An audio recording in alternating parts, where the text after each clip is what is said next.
ചക്കക്കുരു മിക്സിയിലിട്ട് ഒന്ന് കറക്കി നോക്കൂ. അത്ഭുതപ്പെടുത്തും രുചിയിൽ നല്ലൊരു അടിപൊളി മൊരിഞ്ഞൊരു സ്നാക്കാട്ടോ ഇന്ന് നമ്മൾ റെഡിയാക്കുന്നത്. ഈവനിങ്ങിലൊക്കെ മക്കളൊക്കെ സ്കൂളിട്ട് വരുമ്പോൾ ഇതുപോലെയൊക്കെ ഒന്ന് ഉണ്ടാക്കി കൊടുക്കൂ.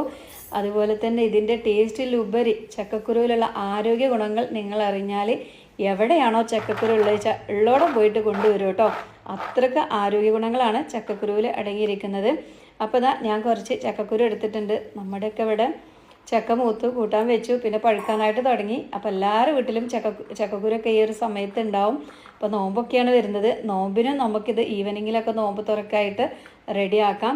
അപ്പോൾ ചക്കക്കുരു ഇപ്പം ഉണ്ടെങ്കിൽ ഇന്ന് തന്നെ ഒന്ന് ചെയ്തോളൂ കേട്ടോ. ഒരുപാട് ചേരുവകളും കാര്യങ്ങളും ഒന്നുമില്ല. അപ്പോൾ ഞാനിതാ ഏകദേശം ഒരു 10-25ഓളം ചക്കക്കുരു നന്നായിട്ട് കഴുകി വൃത്തിയാക്കി നേരെ കുക്കറിലോട്ട് അങ്ങനെ ഇട്ട് കൊടുക്കുകയാണ്. ഇനിയിപ്പോൾ തൊലി കളയണം എന്ന് പറഞ്ഞിട്ട് ആരും ബുദ്ധിമുട്ടണ്ട കേട്ടോ. ഇതിൻ്റെ തൊലി വരണ്ടാനോ കളയാനോ ഒന്നും നിൽക്കണ്ട, സിമ്പിളാണ്. അപ്പോൾ ഞാൻ കുക്കറിലിട്ടിട്ട് ഏകദേശം ഒരു 4-5 വിസിൽ കേട്ടോ. അപ്പോഴേക്കും തന്നെ ആ ഒരു അതിൻ്റെ തൊലിയൊക്കെ ഉരിഞ്ഞങ്ങ് പോന്നിട്ടുണ്ടാവും. പിന്നെ പരിപാടി സിമ്പിളല്ലേ. അപ്പോൾ അതിൻ്റെ എയറൊക്കെ പോയതിന് ശേഷം നമ്മളൊന്ന് തുറന്ന് നോക്കുകയാണ്. നേരെ കുക്കറിലോട്ടൊന്ന് നോക്കിയേ. കുരുൻ്റെ ആ ഒരു തൊലിയൊക്കെ നല്ല രീതിയിൽ തന്നെ പൊങ്ങി വന്നിട്ടുണ്ട് കേട്ടോ. ഇനി നമുക്ക് കത്തിയുടെ ഒന്നും ഒരു ആവശ്യമില്ല. കൈ വെച്ചിട്ട് ജസ്റ്റ് ആ ഒരു തൊലിയൊന്ന് മാറ്റി കൊടുത്താൽ മാത്രം മതി. അപ്പോൾ നമ്മുടെ ഈ ഒരു വീഡിയോ നിങ്ങൾക്ക് ഇഷ്ടമാവുക എന്നുണ്ടെങ്കിൽ എല്ലാവരും നമ്മുടെ വീഡിയോക്ക് ഒരു ലൈക്ക് ഒന്ന് തരണേ. ചക്കക്കുരു വെച്ചിട്ട് ഇതുപോലെ ഒരു ഐറ്റം കൂടി ഒന്ന് ഉണ്ടാക്കി നോക്കുക. അതുപോലെ തന്നെ രോഗപ്രതിരോധ ശേഷി വർദ്ധിപ്പിക്കാനും ദഹനം നല്ല രീതിയിൽ നടക്കാനും ഒത്തിരി നാരടങ്ങിയിട്ടുള്ള ഒരു ഫുഡും കൂടിയാണ് ചക്കക്കുരു കേട്ടോ. പലരും ഗ്യാസ് മറ്റേത് മറിച്ചത് എന്നൊക്കെ പറഞ്ഞിട്ട് കളിയാക്കി ചിരിക്കും. അപ്പോൾ അതൊന്നും നിങ്ങൾ നോക്കണ്ട. ഇതിൻ്റെ ആരോഗ്യ ഗുണങ്ങൾ ഒന്ന് ഗൂഗിളിലോ യൂട്യൂബിലൊക്കെ ഒന്ന് സെർച്ച് നോക്കിയാൽ നമുക്കറിയാൻ പറ്റും. അപ്പോൾ ഒരിക്കലും ഇത് നമ്മൾ തൊടിയിൽ വലിച്ചെറിയേണ്ട ഒരു കാര്യമല്ല. നമ്മൾ ഡെയിലി ഭക്ഷണത്തിൽ ഉൾപ്പെടുത്തുകയാണെങ്കിൽ അത്രയും ആരോഗ്യ ഗുണങ്ങൾ നമുക്ക് കിട്ടും.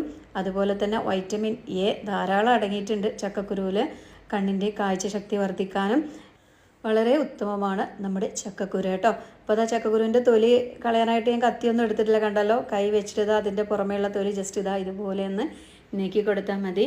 അതുപോലെ തന്നെ നമ്മുടെയൊക്കെ പലർക്കും നമുക്ക് പേടിയാണ് കേൾക്കുമ്പോൾ തന്നെ. ക്യാൻസർ എന്ന മഹാരോഗം, ആ രോഗത്തിൻ്റെ കോശങ്ങൾ നമ്മുടെ ശരീരത്തിൽ വളരാൻ അനുവദിക്കാതിരിക്കും കേട്ടോ ഈ ഒരു ചക്കക്കുരു. അപ്പോൾ ക്യാൻസർ കോശങ്ങളൊക്കെ തടയാനും നമ്മൾ നല്ല ഹെൽത്തി ആയിട്ട് ഇരിക്കാനൊക്കെ ചക്കക്കുരു ഡെയിലി ഭക്ഷണത്തിലൊക്കെ ഉൾപ്പെടുത്തുന്നത് ഒത്തിരി നല്ലതാണ്. അപ്പോൾ ഞാനിതാ ചക്കക്കുരു നേരെ മിക്സിൻ്റെ ജാറിലോട്ട് ചേർത്തിട്ട് ജസ്റ്റ് ഒന്ന് ക്രഷ് ചെയ്തെടുക്കുകയാണ് കേട്ടോ. അതിൻ്റെ ആ ഒരു കാപ്പി കളറുണ്ടല്ലോ, അതൊരിക്കലും നിങ്ങൾ കളയരുത്. അതിലാണ് അതിൻ്റെ ആരോഗ്യ ഗുണങ്ങളൊക്കെ ഒത്തിരി അടങ്ങിയിട്ടുള്ളത് കേട്ടോ. അപ്പോൾ ആ ഒരു കാപ്പി കളറൊന്നും കളയാതെ തന്നെ കറിയാണെങ്കിലും തോരനാണെങ്കിലും നമ്മൾ ഈ ഒരു റെസിപ്പി ആണെങ്കിലൊക്കെ നിങ്ങൾ ചെയ്തെടുക്കുക. നന്നായിട്ടൊന്ന് ക്രഷ് ചെയ്തതിന് ശേഷം നമ്മൾ സ്പൂൺ വെച്ച് പതുക്കെ ഒന്ന് ഇളക്കി കൊടുത്തിട്ട് നമുക്കൊരു ബൗളിലോട്ടൊന്ന് തട്ടിക്കൊടുക്കാം. അതിൽ അടിയിലൊക്കെ കുരുവിൻ്റെ കഷ്ണങ്ങളും കാര്യങ്ങളൊക്കെ ഉണ്ടാവും. അങ്ങനെ തന്നെയാണ് നമുക്ക് വേണ്ടത്. അപ്പോഴാണ് ഈ റെസിപ്പി നല്ല ടേസ്റ്റി ആവണം കേട്ടോ. അപ്പോൾ മുഴുവൻ ഞാൻ ഈ ഒരു ബൗളിലോട്ടൊന്ന് തട്ടി മാറ്റിയിട്ടുണ്ട്. ഇനി നമുക്കിതിലോട്ട് ഒരൊറ്റ സവാള ചെറുതായിട്ട് കുനുകുനാ അരിഞ്ഞെടുത്തതും ഒപ്പം എരിവിന് ആവശ്യത്തിനുള്ള പച്ചമുളക് 1-2 ചേർത്ത് കൊടുക്കാം കേട്ടോ. അതൊക്കെ നമ്മുടെ ഇഷ്ടമാണ്. നല്ല എരിവ് ഇഷ്ടമുള്ളവർക്ക് അതനുസരിച്ച് ചേർക്കാം. പിന്നെ മക്കളൊക്കെ വീട്ടിലുണ്ടെങ്കിൽ അതൊക്കെ ഒന്ന് കൺട്രോൾ ചെയ്തിട്ട് ഇട്ട് കൊടുക്കാം കേട്ടോ. പിന്നെ അതുപോലെ തന്നെ ഒരു 3-4 തണ്ട് കറിവേപ്പിൻ്റെ ഇല ചെറുതായിട്ട് അരിഞ്ഞെടുത്തതും 1 ടീസ്പൂൺ ഇഞ്ചിയുടെയും വെളുത്തുള്ളിയുടെയും പേസ്റ്റ് ചേർത്ത് കൊടുക്കുകയാണ്. ഒപ്പം ഇനി നമ്മൾ ഇതിലോട്ട് ചേർക്കാനായിട്ട് പോണത് കടലമാവിൻ്റെ പൗഡറാണ് കേട്ടോ. ഏകദേശം 1/2 കപ്പ് എടുത്തിട്ടുണ്ട്. ഇതിൻ്റെ പൗഡർ ഇല്ലെങ്കിൽ നിങ്ങൾക്ക് മൈദാമാവിലും ചെയ്യാം. അപ്പോൾ നല്ല ഹെൽത്തി ആയിട്ടാണല്ലോ നമ്മളിത് ചെയ്യുന്നത്. അപ്പോൾ ഒരു ഹെൽത്തി ആയിട്ട് കിട്ടണം എന്നുണ്ടെങ്കിൽ കടലമാവ് തന്നെ എടുക്കാം. അതല്ലെങ്കിൽ നമുക്ക് മൈദാമാവിലും ചെയ്യാം കേട്ടോ. പിന്നെ നമുക്ക് 1 ടീസ്പൂൺ കോൺഫ്ലവറിൻ്റെ പൊടിയും ഒപ്പം തന്നെ 1 ടീസ്പൂൺ അരിപ്പൊടിയാണ് ചേർക്കുന്നത്, നല്ലൊരു ക്രിസ്മസ് കിട്ടാൻ വേണ്ടിയിട്ട്. 2 ടീസ്പൂൺ കാശ്മീരി മുളക് പൊടിയും 3/4 ടീസ്പൂണോളം ഗരം മസാല, അതല്ലെങ്കിൽ നിങ്ങൾക്ക് ചിക്കൻ മസാല, ആവശ്യത്തിനുള്ള ഉപ്പ് എല്ലാം ചേർത്തിട്ട് നല്ല രീതിയിൽ ആദ്യം നമുക്കൊന്ന് മിക്സാക്കി എടുക്കണം കേട്ടോ. സിമ്പിൾ സംഭവമാണ് കേട്ടോ ഇത്. പക്ഷേ ഇതിൻ്റെ ആരോഗ്യഗുണങ്ങൾ അറിഞ്ഞാൽ നമ്മൾ ഡെയിലി ഇത് ഉണ്ടാക്കും. അപ്പോൾ തീർച്ചയായിട്ടും ചക്കക്കുരുവൊക്കെ വീട്ടിലുള്ളവർ ഇന്ന് തന്നെ ഇതൊന്ന് ചെയ്ത് നോക്കിയിട്ട് ഫീഡ്ബാക്ക് ഒന്ന് അറിയിക്കാം. അപ്പോൾ കടലമാവിൻ്റെ പൊടിയൊന്നും എപ്പോഴും നമ്മൾ വീട്ടിലുണ്ടാവില്ല. പിന്നെ അതിന് വലിയൊരു വിലയും കാര്യങ്ങളൊന്നും ഇല്ല കേട്ടോ. നമുക്കൊരു 200 വേണമെന്നുണ്ടെങ്കിൽ 15-20 രൂപയൊക്കെ ഉള്ളൂ. അപ്പോൾ ഹെൽത്തി ആണേലും അപ്പോൾ അത് കിട്ടുന്നുണ്ടെങ്കിൽ അതെടുക്കാം, അതില്ലെങ്കിൽ മൈദാമാവിൽ ചെയ്യാം. അപ്പോൾ ആദ്യം നമ്മൾ കൈ വെച്ചിട്ട് നല്ല രീതിയിലൊന്ന് മിക്സ് ആക്കുക. ഉപ്പും പൊടികളും ഒക്കെ എല്ലായിടത്തേക്കും ഒരുപോലെ തന്നെ എത്തട്ടെ. നന്നായിട്ടൊന്ന് കുഴച്ച് കൊടുത്തിട്ടുണ്ട്. അപ്പോൾ ഇതുപോലെ ആയിരിക്കും നമുക്ക് കിട്ടുക കേട്ടോ. ഇനി നമ്മളിതിലോട്ട് കുറച്ചീശെ വെള്ളം ഒഴിച്ചാൽ ഒരുപാട് അങ്ങോട്ട് ആദ്യം തന്നെ ഒഴിക്കരുത്. കുറച്ച് വെള്ളം ഒഴിച്ചിട്ട് നമുക്ക് ഈ ഒരു ബാറ്റർ റെഡിയാക്കി എടുക്കണം. അതാ ഞാൻ കാശ്മീരിൻ്റെ മുളക് പൊടി ഇട്ട് കൊടുത്തത്. ചെറിയൊരു എരിവുണ്ടാവും, എന്നാലും നല്ല കളറ് കിട്ടും നമ്മൾ ഉണ്ടാക്കുന്ന പലഹാരത്തിന്. അപ്പോൾ അതിൻ്റെ പേരിലാണ്. എരിവുള്ള മുളക് പൊടിയാണ് നിങ്ങൾ 2 ടീസ്പൂണൊന്നും ചേർത്ത് കൊടുക്കണ്ട, ഒരൊറ്റ ടീസ്പൂൺ മാത്രം മതിയാവും കേട്ടോ. പിന്നെ ഓൾറെഡി നമ്മളിതിൽ പച്ചമുളകും ചേർത്തിട്ടുണ്ട്. ഇതാ കുറേശ്ശെ വെള്ളം ഒഴിച്ചിട്ട് നമ്മൾ ഈ ഒരു രൂപത്തിലാണ് ഇതൊന്ന് മിക്സാക്കി എടുക്കേണ്ടത്. അപ്പോൾ ഞാനിങ്ങനെ കൈ വെച്ച് നോക്കുമ്പോൾ ഒന്നുകൂടി ഹാർഡായിട്ട് നിൽക്കുന്നുണ്ട്. ഒരു ഇച്ചിരി വെള്ളം, ഏകദേശം 1 ടീസ്പൂൺ വെള്ളം കൂടി ഒഴിച്ചിട്ട് ഒന്നും കൂടി ഒന്ന് ലൂസാക്കി എടുക്കുകയാണ്. ഇനി നമ്മളിത് കയ്യിൽ പിടിച്ചിട്ട് ഇങ്ങനെ നുള്ളി എണ്ണയിലോട്ട് ഇട്ട് കൊടുക്കുക. ഇനിയിപ്പോൾ അതല്ല, നിങ്ങൾക്ക് റൗണ്ട് ഷേപ്പിൽ ഇങ്ങനെ നമ്മൾ കട്ട്ലേറ്റൊക്കെ ഉണ്ടാക്കുമല്ലോ, അപ്പോൾ അതുപോലെയൊക്കെ വേണമെന്നുണ്ടെങ്കിൽ അങ്ങനെയും ചെയ്തെടുക്കാം കേട്ടോ. അപ്പോൾ എനിക്ക് ഒന്നുകൂടി ക്രിസ്പി ആയിട്ട് കിട്ടണതും ഒപ്പം തന്നെ ഒന്ന് ടേസ്റ്റി ആയി തോന്നിയത് ഇങ്ങനെ നുള്ളി ഇടുമ്പോഴാണ്. അങ്ങനെ ആകുമ്പോൾ എല്ലായിടത്തും ഒരുപോലെ തന്നെ നല്ല ഉഷാറായിട്ട് മൊരിഞ്ഞ് കിട്ടുന്നുണ്ട് കേട്ടോ. അപ്പോൾ ഓരോരുത്തർക്കും ഓരോ രീതിയായിരിക്കും ഇഷ്ടം, അപ്പോൾ അതിനനുസരിച്ച് ചെയ്യുക. ഞാൻ ഏതായാലും നുള്ളിയിടാൻ പോവുകയാണ്. അപ്പോൾ അതിന് വേണ്ടിയിട്ട് എണ്ണയൊക്കെ നന്നായിട്ടൊന്ന് ചൂടാക്കി എടുക്കുക. എണ്ണ ചൂടായിട്ട് വരുമ്പോൾ നമ്മളിതാ കുറച്ച് ഇങ്ങനെ ഇതുപോലെ നുള്ളിയിട്ട് കൊടുക്കുക. പെട്ടെന്ന് റെഡിയാവും. പിന്നെ നമുക്ക് എല്ലാവർക്കും അറിയാം ചക്കക്കുരു ആണ്, വെന്ത അരിയാണ്. അപ്പോൾ ഒത്തിരി എണ്ണയിൽ ഇങ്ങനെ ഇട്ട് അതിൻ്റെ ഒന്നും ആവശ്യമില്ല, പെട്ടെന്ന് റെഡി ആയിട്ട് കിട്ടും കേട്ടോ. നല്ല ചൂടായിട്ടുള്ള എണ്ണയിലോട്ട് ഇതുപോലെ നുള്ളി ഇട്ട് കൊടുക്കുക. ഫ്ലെയിം ഒരിക്കലും കുറച്ച് വെക്കരുത്, ഒരു മീഡിയം ഫ്ലെയിം കേട്ടോ. മീഡിയം ഫ്ലെയിമിൻ്റെയും ഹൈ ഫ്ലെയിമിൻ്റെയും ഇടയിൽ വെച്ച് കൊടുത്താൽ മതി.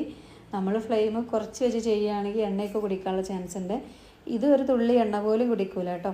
അപ്പോൾ നമ്മളിതാ ഇതുപോലെ ഒരു സൈഡ് ആകുമ്പോഴേക്കും മറ്റേ സൈഡും കൂടി മറിച്ചിട്ട് കൊടുത്തിട്ട് ഇതുപോലെ ഒന്ന് കോരിയെടുക്കുകയാണ്. കണ്ടല്ലോ മക്കളെ, സൂപ്പറല്ലേ? അപ്പോൾ ചക്കക്കുരു വെച്ചിട്ട് ഇതുപോലെ ആരും ചെയ്തിട്ടുണ്ടാവില്ല. ഞാനും ചെയ്തുകണോ എനിക്കറിയില്ല. തീർച്ചയായിട്ടും ഇതിൻ്റെ ടേസ്റ്റ് ഒത്തിരി ഇഷ്ടമാവും. അപ്പോൾ ഞാനിതിൽ മല്ലിച്ചപ്പ് ചേർക്കണം എന്ന് കരുതുന്നു, പക്ഷേ എൻ്റെ കയ്യിലില്ലാത്തതിൻ്റെ പേരിലാണ് ചേർക്കാത്തത്. താല്പര്യമുള്ളവർക്ക് ഒരു തണ്ട് മല്ലിച്ചപ്പ് കൂടി ചേർത്ത് കൊടുക്കാം. അങ്ങനെ ആകുമ്പോൾ കഴിക്കുന്ന സമയത്ത് അതിൻ്റെ ടേസ്റ്റൊക്കെ ഇഷ്ടമുള്ളവർക്ക് നല്ല രസീകാരം കേട്ടോ. അപ്പോൾ പലർക്കും പല രീതിയാണ്, ചിലർക്ക് ഇഷ്ടമില്ല. കറിവേപ്പിനിലിട്ട നമ്മുടെ നാടൻ രുചിയും കിട്ടും. അപ്പോൾ ഏതായാലും ഞാനിതുപോലെ നല്ല തിളച്ച എണ്ണയിലിട്ട് നുള്ളി ഇങ്ങനെ ഇട്ട് കൊടുക്കുകയാണ്. തമ്മിലൊട്ടി പിടിക്കുക അങ്ങനെയൊന്നുമല്ല കേട്ടോ, നല്ല ക്രിസ്പി ആയിട്ട് തന്നെ കിട്ടും. അപ്പോൾ ചക്കക്കുരു വെച്ചിട്ട് നമ്മൾ കറി വെക്കും, തോരൻ വെക്കും അല്ലേ. അപ്പോൾ കട്ട്ലേറ്റിൻ്റെയൊക്കെ വീഡിയോ ഞാൻ കഴിഞ്ഞ വർഷം അപ്ലോഡ് ചെയ്തിരുന്നു. അതുപോലെ തന്നെ ഹലുവയൊക്കെ റെഡിയാക്കിയിരുന്നു കേട്ടോ.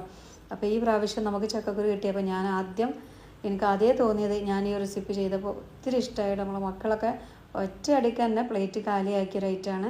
പിന്നെ നല്ല ഹെൽത്തിയാണ്. എണ്ണയിൽ പൊരിക്കണോണ്ട് ഇനിയിപ്പോൾ ഹെൽത്തിയാന്ന് പറയല്ലേ, കാരണം അങ്ങനെ എണ്ണയൊന്നും കുടിക്കണില്ല കേട്ടോ. നമ്മൾ അരിപ്പൊടി ഒക്കെ ചേർത്തതുകൊണ്ട് തന്നെ കടലമാവൊക്കെ ഒത്തിരി ഡ്രൈ ആയിട്ടാണല്ലോ നിൽക്കുക. അപ്പോൾ അങ്ങനെ വലിയൊരു കുഴപ്പമൊന്നുമില്ല. അപ്പോൾ തീർച്ചയായിട്ടും ഇതുപോലെയൊക്കെ ചെയ്ത് നോക്കണം. പ്രത്യേകിച്ച് നമ്മുടെ കുട്ടികൾക്ക് ചക്കക്കുരു എന്ന് പറയുമ്പോൾ തന്നെ കറി എന്താണെന്ന് ചോദിച്ചാൽ ചക്കക്കുരു എന്ന് പറഞ്ഞാൽ പിന്നെ അവർക്ക് വേണ്ടി വരില്ല. അപ്പോൾ ഇതുപോലൊരു ഐറ്റം ഉണ്ടാക്കിയിട്ട് കൊടുക്കുകയാണെങ്കിൽ ഇത് ചക്കക്കുരു കൊണ്ട് ഉണ്ടാക്കിയതെന്ന് ഒരിക്കലും പറയില്ല കേട്ടോ, അത്രയ്ക്ക് രുചിയാണ്. ഇത് എന്താ നമ്മളിങ്ങനെ ക്രഷ് ചെയ്തിട്ടുകൊണ്ട് ഇടയിലൊക്കെ ഇങ്ങനെ ചെറിയ കഷ്ണങ്ങളൊക്കെ ഉണ്ടാകുമ്പോൾ അവർക്ക് മനസ്സിലാവും. എങ്കിലും ഒറ്റ നോട്ടത്തിലോ ഒന്നും അറിയാൻ പറ്റില്ല. ഇനിയിപ്പോൾ മനസ്സിലായാലും അവർ വേണ്ടാന്നൊരിക്കലും പറയില്ല കേട്ടോ, കഴിച്ചുകൊണ്ടേയിരിക്കും. അപ്പോൾ ഉണ്ടാക്കുന്ന സമയത്ത് കുറച്ച് കൂടുതലായിട്ട് തന്നെ ഉണ്ടാക്കിക്കോളൂ കേട്ടോ, അല്ലെങ്കിൽ പിന്നെ തികയാതെ വരും. അപ്പോൾ ഇതുപോലെ പെട്ടെന്ന് നമുക്ക് ഫ്രൈ ചെയ്തെടുക്കുക. ഒപ്പം തന്നെ ഒരു 2-3-4 തണ്ട് കറിവേപ്പിൻ്റെ ഇല അതുകൂടി ഫ്രൈ ചെയ്തിട്ട് ഇതിൻ്റെ മുകൾ കൂടിയൊക്കെ ഒന്ന് ഇട്ട് കൊടുക്കുകയാണെങ്കിൽ നല്ല സ്മെല്ലായിരിക്കും. ഒപ്പം ഞാൻ വെളുത്തുള്ളി കൂടി കുത്തിയെടുക്കണം എന്ന് കരുതിയതാണ് കേട്ടോ. അപ്പോൾ എനിക്ക് സമയമില്ലാത്തതിൻ്റെ പേരിലാണ് ഞാൻ വെളുത്തുള്ളി സ്കിപ്പ് ചെയ്ത് കറിവേപ്പിൻ്റെ ഇലയും പച്ചമുളകും മാത്രമാണ് ഒന്ന് ഫ്രൈ ചെയ്ത് മുകളിൽ ചേർത്തത്. അപ്പോൾ സമയമുള്ള ആൾക്കാർ ഒരു 4-5 ഇല്ലി വെളുത്തുള്ളി തൊലിയോട് കൂടിയിട്ട് ജസ്റ്റ് നമ്മൾ ഇടിക്കല്ലിൽ ഇട്ടിട്ട് ഒന്ന് ചതച്ചെടുക്കുക. അതിനുശേഷം ഇതിൻ്റെ മുകളിലായിട്ടൊന്ന് ഇട്ട് കൊടുക്കുകയാണെങ്കിൽ ആ ഒരു വെളുത്തുള്ളിൻ്റെ സ്മെല്ലും കൂടി ഉണ്ടാവും. നല്ലൊരു കട്ടൻ ചായ ഇതുപോലെ ഒറ്റ പ്ലേറ്റും കിട്ടിയാൽ എപ്പോൾ തട്ടി എന്ന് ചോദിച്ചാൽ മതി കേട്ടോ, അത്രത്തോളം ടേസ്റ്റാണ് മക്കളെ. അപ്പോൾ ചക്കക്കുരുവിൻ്റെ ആരോഗ്യഗുണങ്ങൾ ഞാൻ പറഞ്ഞ അത്രയൊന്നുമല്ല, ഒത്തിരി ആരോഗ്യഗുണങ്ങളുണ്ട്. അപ്പോൾ എല്ലാവരും ഒന്ന് ഗൂഗിളും യൂട്യൂബൊക്കെ ഒന്ന് സെർച്ച് ചെയ്ത് നോക്കിയാൽ നമുക്കറിയാനായിട്ട് പറ്റും. രോഗപ്രതിരോധ ശേഷി വർദ്ധിപ്പിക്കുക എന്ന് പറയുമ്പോൾ തന്നെ നമുക്കറിയാം നമ്മുടെ ശരീരത്തിൽ വരുന്ന ചെറുതും വലുതായിട്ടുള്ള രോഗങ്ങളൊക്കെ തടഞ്ഞു നിർത്തും കേട്ടോ. അതുപോലെ തന്നെ നിറം വെച്ച് ഒന്ന് തിളങ്ങാൻ ആഗ്രഹമില്ലാത്ത ആരാളുള്ളതല്ലേ, നമ്മളെ സ്കിന്നൊക്കെ ഗ്ലോ ആക്കാനും ഒപ്പം തന്നെ രക്തമൊക്കെ നല്ല രീതിയിൽ നടക്കാനും നമ്മളെ ആമാശയത്തിനും കുടലിനും ഒക്കെ വളരെ നല്ലത് തന്നെയാണ് ചക്കക്കുരു. അപ്പോൾ നമ്മൾ ഫ്രൈ ചെയ്യുന്ന ഇതിവിടെ കഴിഞ്ഞിട്ടുണ്ട്, കണ്ടല്ലോ. കാണാൻ എന്താ മൊഞ്ചില്ലേ, നമ്മൾ ആ കാശ്മീരി മുളക് പൊടി ചേർത്തുകൊണ്ട് തന്നെ നല്ല കളർ കിട്ടിയിട്ടുണ്ട്. എരിവൊക്കെ ആ ഒരു കറക്റ്റായിട്ട് തന്നെ കിട്ടിയിട്ടുണ്ട് കേട്ടോ.